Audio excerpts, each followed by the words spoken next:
Hello दोस्तों, जय मसीह की। मेरा नाम है विनीश मसीह। ब्यूटीफुल बाइबल स्टोरीज में आप सभी का स्वागत है।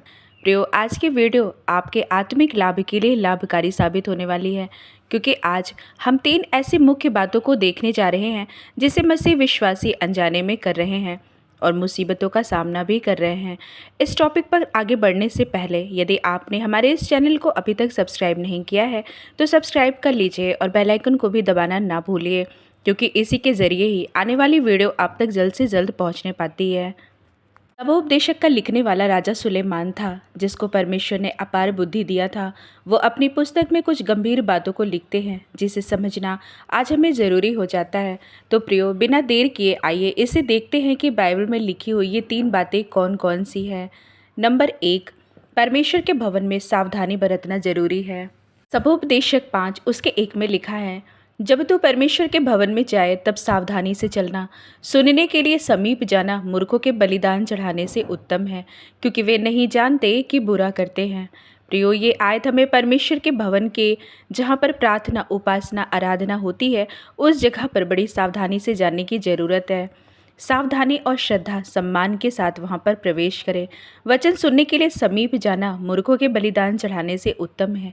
ये बात सुनकर जरूर हैरानी होगी, मगर ये हकीकत बनती जा रही है। मसीही लोग जब चर्च में जाते हैं तो सावधानी और श्रद्धा जैसी बातें तो कम दिखती है, लेकिन हाथों में उनके मोबाइल ज़रूर दिख जाता है। कलीसियाओं में भी विभिन्न प्रकार की कुर्सियां लगी रहती हैं, कुछ आगे की जो विशेष होती है और कुछ सबसे पीछे की। अब ज़्यादातर लोग अच्छी जगह को देखकर वहां पर बैठना पसंद करते हैं। प्रियो, परमेश्वर के भवन में परमेश्वर की मौजूदगी हर तरफ रहती है। हम चाहे जहाँ भी बैठे, परमेश्वर का वचन हम तक पहुँचेगा। वहीं पर कुछ ऐसी भी गलतियां होती हैं कि परमेश्वर की वेदी के पास ही लोग चलते फिरते इधर उधर घूमते रहते हैं। बार बार अंदर बाहर जाना, कहने का तात्पर्य ये है कि वो परमेश्वर जो सर्वशक्तिमान है वो उनका भवन है। वहाँ पर पवित्रताई और परमेश्वर के भय के साथ उपस्थित होइए। अपने समय और अपने मन को अपने पूरे हृदय के साथ उनकी उपासना में शामिल करिए, जिससे कि परमेश्वर के असीम आशीष को पा सके। नंबर 2, परमेश्वर के सामने बोलने में उतावली नहीं करना चाहिए। सबोपदेशक 5, 2 और 3 में, बातें करने में उतावली ना करना और ना अपने मन से कोई बात उतावली में परमेश्वर के सामने निकालना, क्योंकि परमेश्वर स्वर्ग में है और तू पृथ्वी पर है, इसलिए तेरे वचन थोड़े ही हो। क्योंकि जैसे कार्य की अधिकता के कारण स्वप्ने देखा जाता है, वैसे ही बहुत सी बातों का बोलने वाला मूर्ख ठहरता है। ये आयत बहुत ही महत्वपूर्ण है। बातें करने में उतावली या जल्दबाजी ना करना।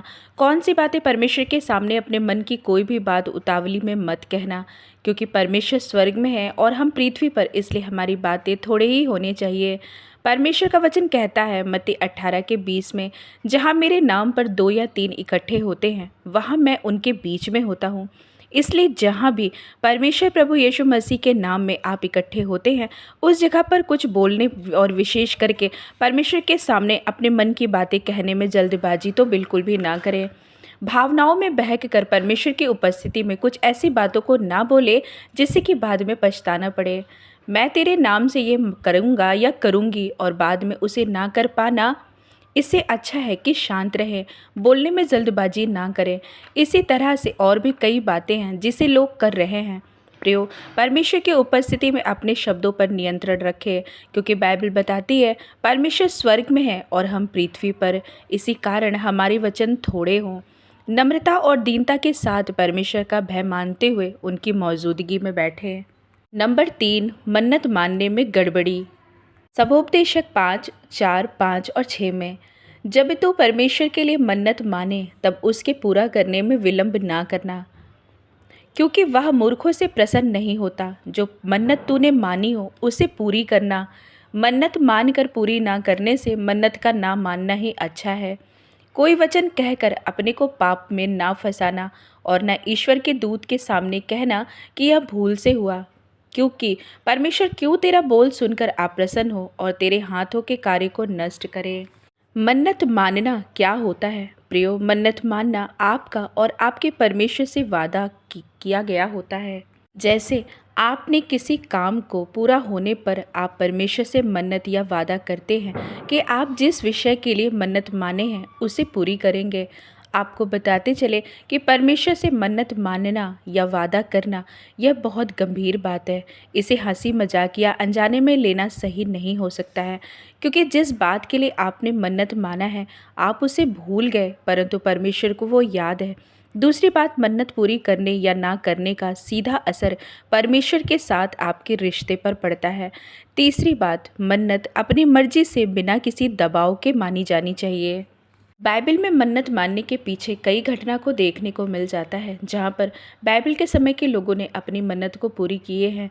इसहाक का पुत्र याकूब, जिसका नाम इज़राइल परमेश्वर ने रखा था, उसने परमेश्वर से मन्नत माना था कि यदि परमेश्वर उनकी रक्षा करे और उन्हें खाने के लिए रोटी और पहनने के लिए कपड़ा दे तो वह परमेश्वर को अपना परमेश्वर कहेगा। हन्ना को जब कोई संतान नहीं था, उसे उसकी सौत बार बार चिढ़ाती थी। इस कारण वो बहुत दुखी हुई और परमेश्वर के भवन में जाकर परमेश्वर से यह मन्नत मानी कि उसे एक संतान दे जिसे वह यहोवा के लिए अर्पण कर देगी। और यहोवा ने उसे एक पुत्र दिया, उसका नाम शामुएल था। शामुएल को उसकी माँ हन्ना ने अपनी मन्नत के अनुसार उसे यहोवा के भवन में एली याजक के पास छोड़ आई थी। बाद में यही बच्चा शामुएल महान भविष्यद्वक्ता बना। इसलिए जब आप मन्नत माने तो उसे परमेश्वर के भय के साथ माने और उसे पूरा भी करें। आपके मन्नत मानने के द्वारा परमेश्वर ने आप पर अनुग्रह या दया करके वह काम किए हैं, तो उसे पूरा हो जाने पर देर ना करें, क्योंकि बाइबल बताती है सबोपदेशक 5:4 में, जब तू परमेश्वर के लिए मन्नत माने तब उसके पूरा करने में विलंब ना करना, क्योंकि वह मूर्खों से प्रसन्न नहीं होता। जो मन्नत तूने मानी है उसे पूरी करना। मन्नत मानकर पूरी ना करने से मन्नत का ना मानना ही अच्छा है। अब यदि आपने कुछ मन्नत जल्दबाजी में परमेश्वर से माना हो, बाद में उसे ये कहकर पूरी ना करे कि मुझे माफ़ करिए, मुझसे भूल हो गई। प्रियो, लिखा है ऐसा करना पाप है। कोई वचन कहकर अपने को पाप में ना फंसाना और न ईश्वर के दूत के सामने कहना कि यह भूल से हुआ। परमेश्वर क्यों तेरा बोल सुनकर अप्रसन्न हो और तेरे हाथ के कार्यों को नष्ट करे।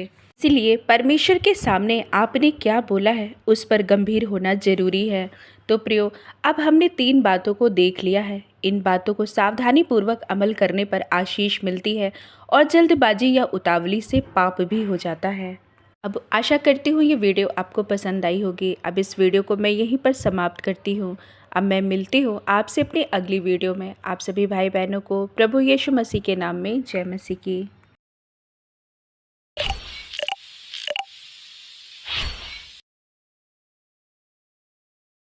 तो दोस्तों, कैसी लगी आपको स्टोरी कमेंट में लिख के बताइए। आगे ही ऐसी वीडियो देखने के लिए हमारे चैनल को सब्सक्राइब कर दीजिए। जय मसीह की दोस्तों।